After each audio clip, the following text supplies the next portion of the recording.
aiming for the top. Yes! South Africa's exploits have caught the eye during this World 7 Series campaign.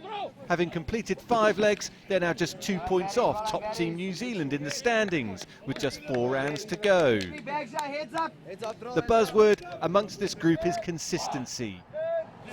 Over the last few years, South Africa would top the standings one week, only to crash out in the early stages the next.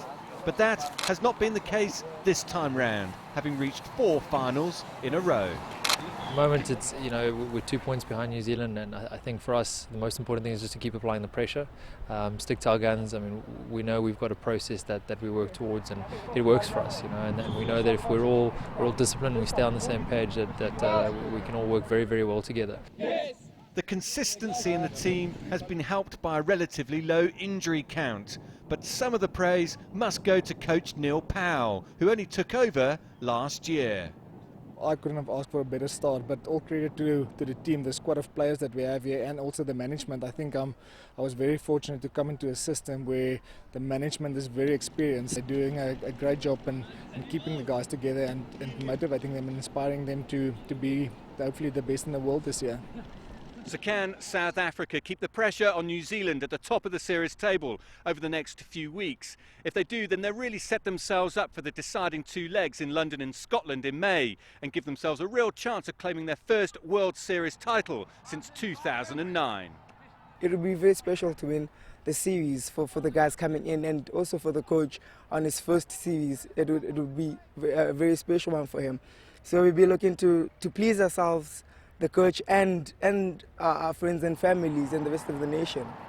But there is a word of caution from some of the team's more established players, who want to keep the group grounded and ensure they don't take their collective eye off the task in hand. We really haven't achieved anything yet. It's fine, it's 4 finals in a row, but at the end of the day, the big silverware is at the end of the season, and that's what we focus on. I mean, that's what we want to achieve. And if South Africa can continue their consistency over the next few weeks, that dream of becoming World Series champions for a second time will be very much alive. Dan Williams, CCTV, Stellenbosch, South Africa. 1, 2, focus! Asia is often a good hunting ground for Kenya's sevens in the World Series. And as the Tokyo-Hong Kong legs beckon, the team is in dire need of a boost to their season.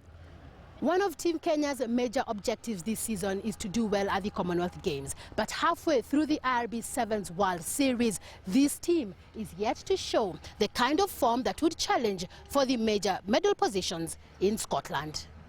Kenya lies 8th on 47 points, having reached the Main Cup quarterfinals 3 times this season. Make sure that we go for the kill. Let's not pass the buck. Let's take responsibility. The time has come. You guys have worked very hard.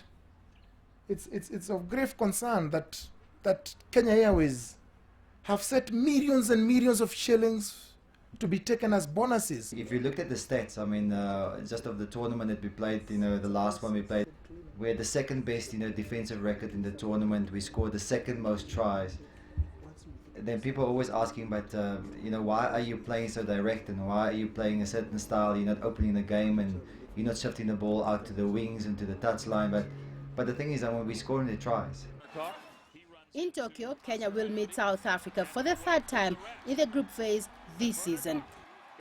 Even as the team looks to improve the head-to-head record against their African counterparts. I'm very confident.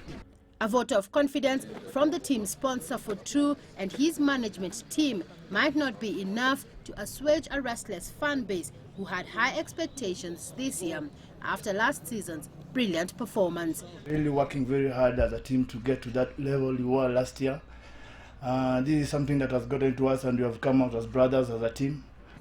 The team has a new call-up for the 6th and 7th legs. 22-year-old Max Theuri. It's my 4th year playing rugby, which puts a question in very many people's heads, because guys have the experience.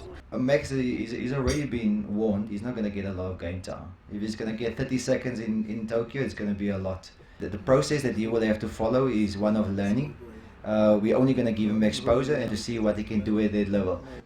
Kenya opens their campaign against South Africa before playing Argentina and rounding off day one in Tokyo next weekend against the hosts, Japan. Celestine Karone, CCTV in Nairobi.